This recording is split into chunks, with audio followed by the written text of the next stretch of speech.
CBSE class 10th physics text புக்கிலேருந்து NCERT questions, அதாவது electricity டாப்பிக்லேருந்து கொஷின்ஸ் கண்டினியூ பண்ணிக்கலாம் பாருங்கள். 6th question, a copper wire has diameter 0.5 millimeter and resistivity 1.6 into 10 power minus 8 ohm meter. What will be the length of this wire to make its resistance 10 ohm? How much does the resistance change if the diameter is doubled சொல்லியிருக்காங்க. சரி, இப்போ நமக்கு first diameter எவ்வளோ கொடுத்துருக்காங்க, 0.5 millimeter. So 1/2 1 millimeterன்றது 10 power minus 3 மீட்டர்னு போட்டுக்கலாம். அடுத்து resistivity எவ்வளோ கொடுத்துருக்காங்க, 1.6 into 10 power minus 8 ohm meter கொடுத்துருக்காங்க. இப்போ வந்து லென்த் ஆஃப் தி ஒயர் எவ்வளோ வேணும்னு கொஸ்டின் கேட்டிருக்காங்க. Resistance of the wire 10 ohm அப்படின்னு வந்திருக்கு. இப்போ நமக்கு ரெசிஸ்டன்ஸ்க்கு என்ன ஃபார்முலா பார்த்தீங்கன்னா, rho L by area of cross section πr² போட்டுக்கலாம். இப்போ எல் தான் வேணும். அப்போ எல் மட்டும் அப்படியே ரைட் சைடு வச்சுட்டு மற்றதெல்லாம் லெஃப்ட் சைடு கொண்டு போயிட்டீங்கன்னா L is equal to r into πr². ரேடியஸுக்கு என்ன போடலாம்னா, நம்ம வந்து radius equal to diameter by 2, ஏன்னா 2 தி ரேடியஸ் தான் டயாமீட்டர். அப்போ இந்த πr² இந்த பக்கம் வரும்போது π into r² பிளேஸில் டயாமீட்டர் ஸ்கொயர் பை 4ன்னு போட்டுக்கலாம்ப்பா. இப்போ ரேடியஸ்க்கு வந்து நம்ம என்ன பண்ணணும், டயாமீட்டர் பை 2 போடணும். அப்போ ரேடியஸ் ஸ்கொயர் பிளேஸில் நம்ம என்ன பண்ணியிருக்கோம், டயாமீட்டர் பை 2 ஹோல் ஸ்கொயர் போட்டுக்கலாம். ஓகேங்களா, டிவைட் பை இந்த ரோ வந்துடும். அப்போ டிவைட் பை ரோ, அப்போ என்ன வரும் பாருங்க, L is equal to R by diameter square divide by 2 square வந்து 4பா. இந்த 4ன்னு போட்டுட்டு இன்ட்டு என்ன பண்ணிடலாம், ரோன்னு போட்டுக்கலாம். ஓகே, இப்போ L is equal to resistance எவ்வளோ சொல்லுங்கள், 10 ohm கொடுத்துட்டாங்க.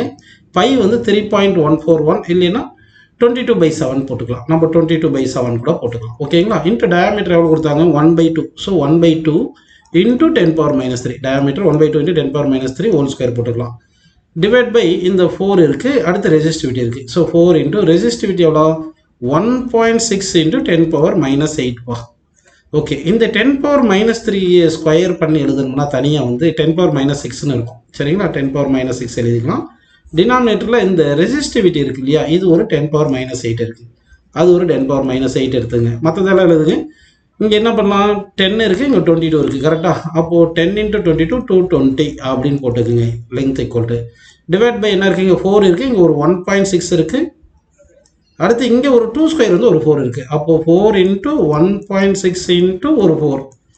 சரிங்களா, இந்த 10 power minus 8 10 power minus 6 cancel பண்ணால் 10 power minus 2 வரும். இந்த 10 power minus 2 மேலே கொண்டு போனால் 10 power 2ன்னு வந்துடும். இப்போ இது எல்லாமே டிவைட் பண்ணிங்கன்னா 220 டிவைட் பை 4 into 1.6 into 4 இதெல்லாம் டிவைட் பண்ணிங்கன்னா என்ன கிடைக்கும் பார்த்தீங்கன்னா 1.2272ன்னு கிடைக்கும். இன்ட்டு 10 power 2 இருக்குது. ஸோ இதை மல்டிப்ளை பண்ணிட்டோம்னா எல் ஈக்குவல் எவ்வளோ வரும்னு சொல்லுங்கள், 122.72 மீட்டர் அப்படின்னு கிடைக்கும்ப்பா. ஸோ லெங்த் இவ்வளோ கிடைக்கும்.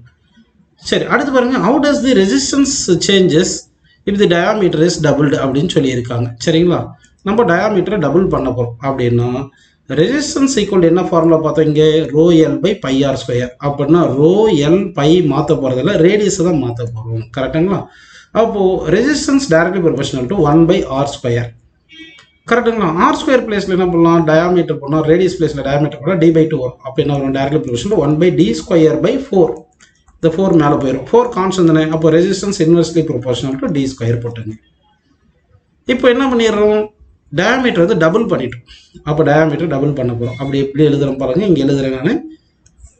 அப்போது என்ன பண்ணலாம்னா r1/r2 equal to inversely proportional diameter square. அப்போது d2²/d1². r1 இனிஷியலாக 10 ohm இருக்குது, r2 வந்து r2ன்னு போட்டுங்க. d2 ஃபைனல் டயாமீட்டர் எவ்வளோ வருது, 2 the diameter by initial diameter d போட்டு ஹோல் ஸ்கொயர் போட்டுங்க. டயாமீட்டர் கேன்சல், 2 ஸ்கொயர் எவ்வளோப்பா 4. அப்போ என்ன வரும் சொல்லுங்கள், 10 divide by r equal to 4 வருது. ஓகேங்களா, இந்த 4ம் 10ம் கேன்சல் பண்ணால் 2.5 வரும். ஸோ இந்த r இந்த பக்கம் வந்துடும். So r equal to 2.5 ohm. அப்போ நியூ ரெசிஸ்டன்ஸ் எவ்வளோ வருது பாருங்கள், 2.5 ohm அப்படின்னு நமக்கு கிடைக்கிது. ஓகேங்களா, ஸோ இந்த 6th கொஸ்டினுக்கு ஆன்சர் வந்து 2.5 ohmனு போட்டுக்கலாம்ப்பா.